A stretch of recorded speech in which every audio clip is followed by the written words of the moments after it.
was costing the Italians. So, yeah, the amount of money that has been sent to somewhere like India still in terms of aid and foreign aid, which needs to be, and I know they're constantly kind of looking at it, but in terms of the billions that have been generated from industry and so forth in a place like India, and yet they're still taking a lot more aid than perhaps they should. There should be a reappropriation of funds to something that's a very real problem, and that is that some would say we're kind of indirectly responsible for as well. Why are we indirectly responsible? Well, I think in terms of a history, in terms of North Africa, and in terms of... how long do you carry that burden of guilt? Well, listen, I think as human beings, you should have a compassionate... it's a very difficult thing to kind of say that you put it into money and well... Sorry, can I just want to be clear on this. You're saying because we've basically, you're saying meddled, and we have, in the Middle East and North Africa over decades, including Libya. And very recently. And very recently, that we bear a responsibility for the breakdown of society there. Absolutely. I think collectively Europe has a responsibility to help, and morally, but the thing is giving money going to do anything? I mean, you could just pour millions and millions over the next few years.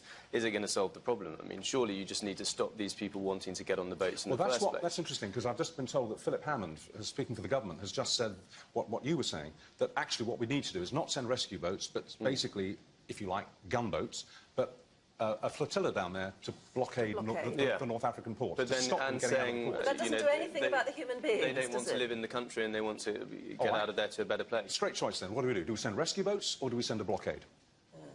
What's best? Anyone? Well, I would say the rescue boats. I mean, because you can't maintain a blockade... But you can't maintain sending rescue boats forever. No, because what do you do when you rescue those people? What do you do with them? Send them back? You just have to send them back, and then they're going to do it again. So it's a nightmare, isn't it? It is a nightmare. I mean, actually, and it seems to me, in microcosm, what we're talking about here is a perfect example of the insolubility of what's happened in the Middle East and what's happened in North Africa. It's an impossible problem.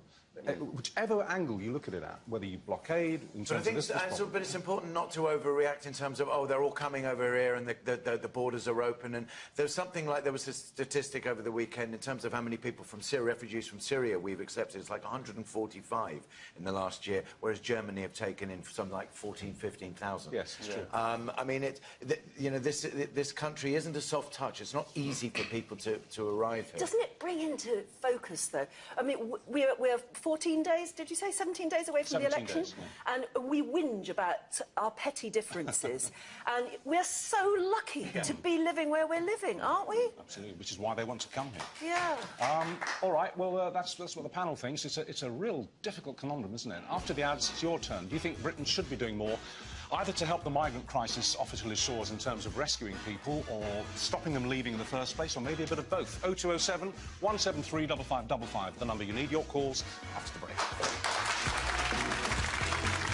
The UK isn't supporting the Triton rescue mission, but how many European countries are?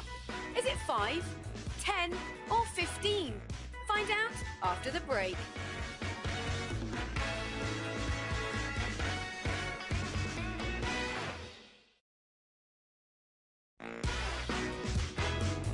So, the UK isn't supporting the Triton rescue mission, but how many European countries are? The answer is 15.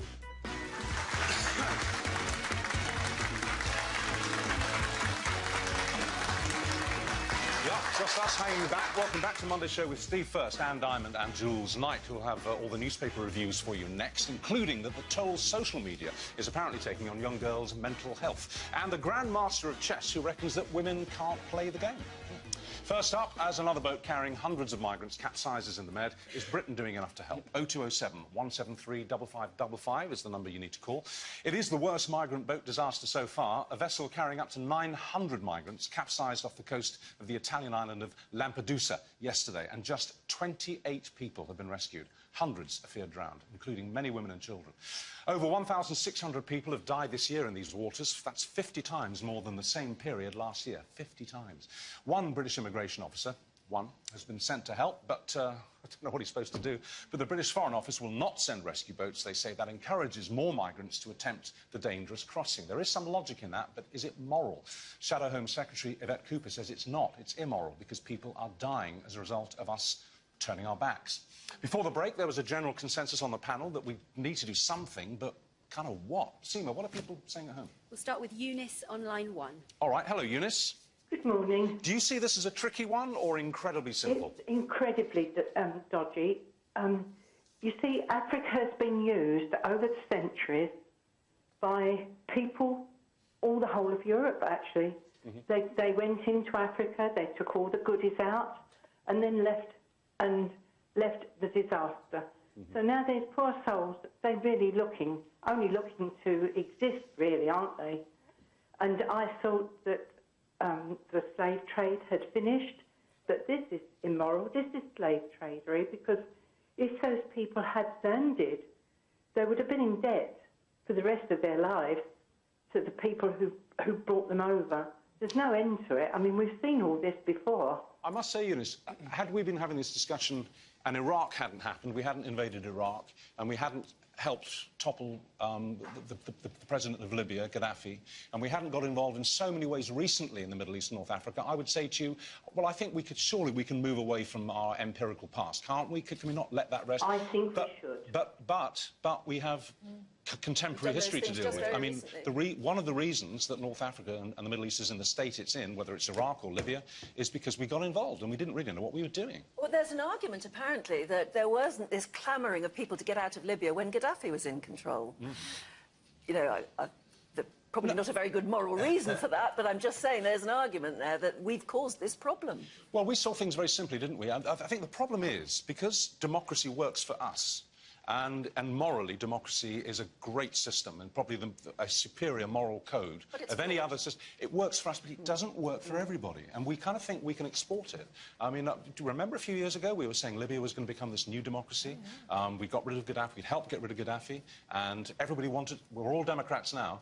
No way. It's not working in the Middle East. Eunice, what do you think we should do? It's a real terror. It's a real terror, really, because if you block the port to stop them coming, they'll find some other way to get round it. And these people do. They've done that for centuries. They'll always find another way around any block that you'll put up. I agree with you. So if we don't have a blockade, do you think we should send rescue boats? I think we should send people out to help them, and I think we should give more in foreign aid.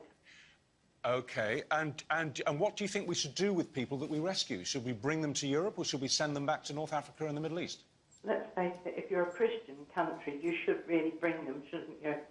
OK, all right, Eunice, thank you very much. Seema, who's next? We'll take Dan on line 2. Good morning, Dan. Good morning. Do you see this as complex or incredibly simple?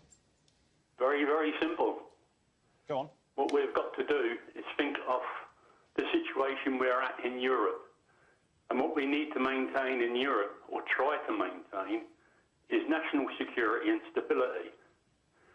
At the moment, there seems to be a mind shift in Europe, hence the upsurge in right-wing politics. Mm-hmm. What we need to do is try and placate the situation, not set it on fire. Now, the thing is, I know these people are in a desperate situation, but what we can do is try and keep them where they are, create safe zones, and divert some of the monies that we're giving away in overseas aid away from countries like India and Pakistan and Argentina. OK, hold it there. So, hang on, you're saying targeted aid, fine. You're saying create safe zones. But if you're going to create safe zones in, say, countries like Libya, that means sending in troops. You can't create a safe zone without boots on the ground, can you? So that means actually committing our troops to the Middle East and North Africa, doesn't it? Well, European troops. And what we need to do is stop the flow, and those that have actually got onto the Mediterranean need to be turned back and put back on shore. Don't you think, though, that if European troops, a kind of a Confederate army, were to go to North Africa, say to Libya, we just inflame the situation? I mean, ISIS, for example, would love it. They'd absolutely... ISIS probably are responsible for sending the boats over from Libya as we speak. It's certainly part of the problem, you're right. But, I mean... The situation is, But if we send troops there, then it's simply going to inflame the Then situation. we meddle again, don't we? Yeah, but the We thing meddle is, again, exactly. yeah, what's important, and do not underestimate this, once the genie's out of the bottle in Europe, once we put the people in Europe under so much pressure and take them down a road where they don't want to go, you see, multiculturalism doesn't work. It's failed, and it's failing in front of our eyes. And the thing is, once Europe starts to collapse and we have disorder and instability because of it, then the genie's out of the bottle. All right, we won't get it back in again. OK. And we can, at that point, help nobody. All right, Dan, thank you for your points. One more quick call, Yes, please. we have Abena on line 3. Abena, hello. We've got about a minute left, Abena, so what do you think we should do?